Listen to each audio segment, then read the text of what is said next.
lisanil khotoya.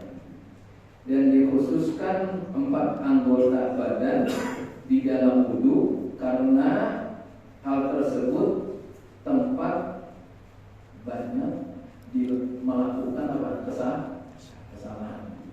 Apa Pak anggota wudu? Wajah. Ya. Terus? Yang sering wudu siapa?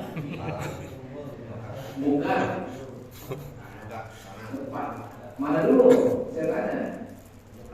Muka, terus tangan, kepala, kaki.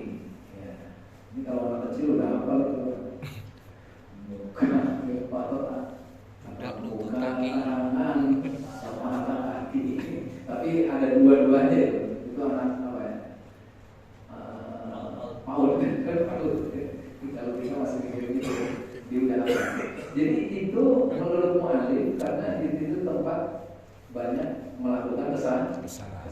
Satu muka, ini ada mata, ada hidung, ya. Ini suka ngelakuin kesalahan. Ini kan batasnya di sini Pak, sampai telinga nih. Ini sampai sini. Yang di sini sebenarnya enggak. Kalau punya jenggot, ini jenggotnya harus basah. Kalau tebal nggak perlu sampai dalam. Tapi kalau dia jarang-jarang itu harus disela-sela.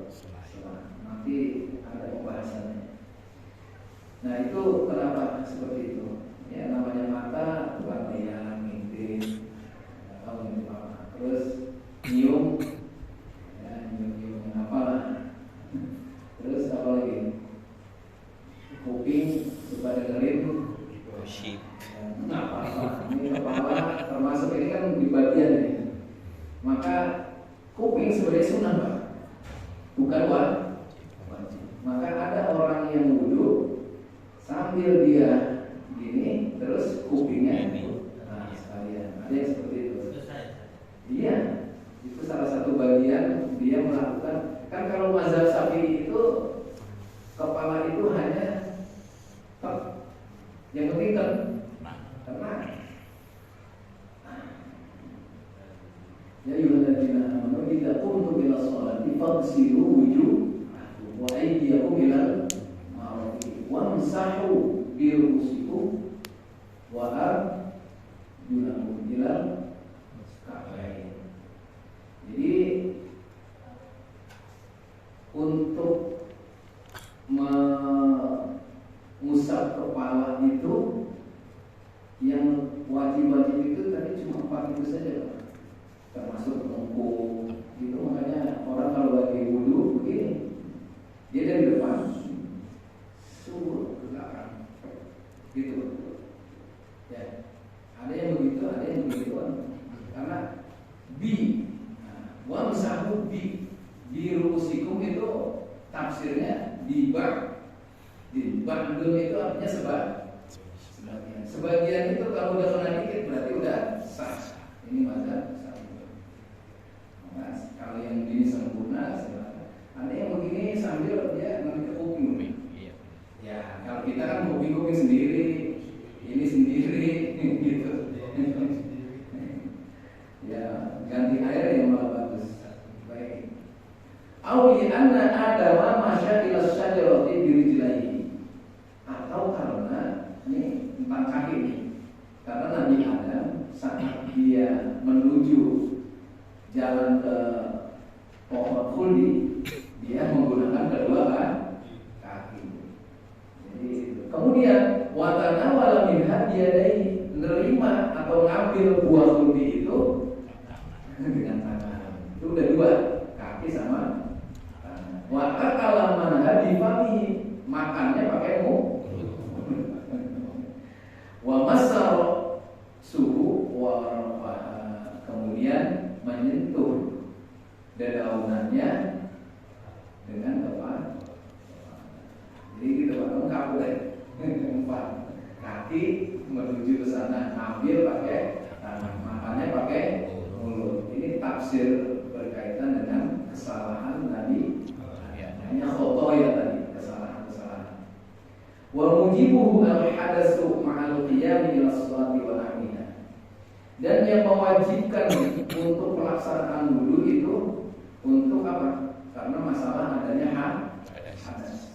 Ma'al qiyam ila sholat, beserta untuk mendirikan sholat wa nahwiha dan macam-macam yang lainnya. Wa qila al-qiyamu faqat, dan ada yang mengatakan untuk mendirikan sholat saja. Wa qila al-hadatsu faqat, dan ada yang mengatakan dengan untuk mengangkat hadas. Jadi nanti ini berkaitan dengan tata cara niat. Apa yang perlu diucapkan dalam niat? Di mana annahu idza fa'alahu wa wajiban. Dengan artian sesungguhnya jika dia melaksanakan wudu itu maka telah memastikan tentang kewajiban. Sawa'un adkhala fi sholati amma, apakah dia telah masuk waktu sholat ataupun belum atau tidak. Jadi kalau orang sudah wudu berarti dia sudah melakukan kewajiban. Dan kewajiban ini untuk melakukan yang wajib juga. Apakah itu yang wajib sudah masuk ataupun belum? Yang penting udah wudu itulah ibaratnya. Wal qiyamu ila sholati syartun fi fawriyatihi. Kemudian mendirikan kepada sholat itu, ya, itu menjadi syarat untuk menyegerakan. Wan qita'ul hadas, dan memutus hadas, syartun fi sihhatihi, itu menjadi syarat sahnya wudu. Jadi kan kita mau sholat itu syaratnya harus wudu. Fi fawriyatihi, ada i-nya ini, harus menyegerakan wudu. Jadi kalau mau sholat syaratnya wudu. Kemudian hadas, kan wudu ini menghilangkan hadas. Untuk hadas ini putus, ya anggap aja hilang lah, menghilangkan hadas. Itu syaratnya harus wudunya sah. Nah itu maksudnya sempurna. Jadi simpelnya itu sih maksudnya. Jadi kalau wudunya belum sah, berarti hadasnya masih ada, hadas kecilnya. Kita lanjut.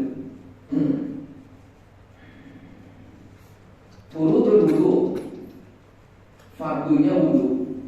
Walau kana wudu manduban, walaupun wudu itu untuk melakukan sesuatu yang sunnah. Jadi wudu ini kan sebenarnya wajib atau enggak? Untuk mendapatkan hadas melalui wudu. Jadi birofil hadas, kalau mau sholat wajib wudu. Tapi wudunya ini bisa jadi sunnah. Karena apa? Ya misalnya hanya untuk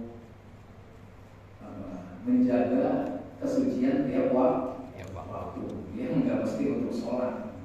Dia orang yang selalu memelihara wudu. Tetapi dalam wudu itu ada rukun-rukun atau fardunya wudu. Nanti mu'alif menjelaskan antara fardun sama rukun. Kenapa di dalam sholat disebut rukun, tetapi di dalam wudu disebut fardun? Wah ini Imam Nawawi detil banget di kitab lain jarang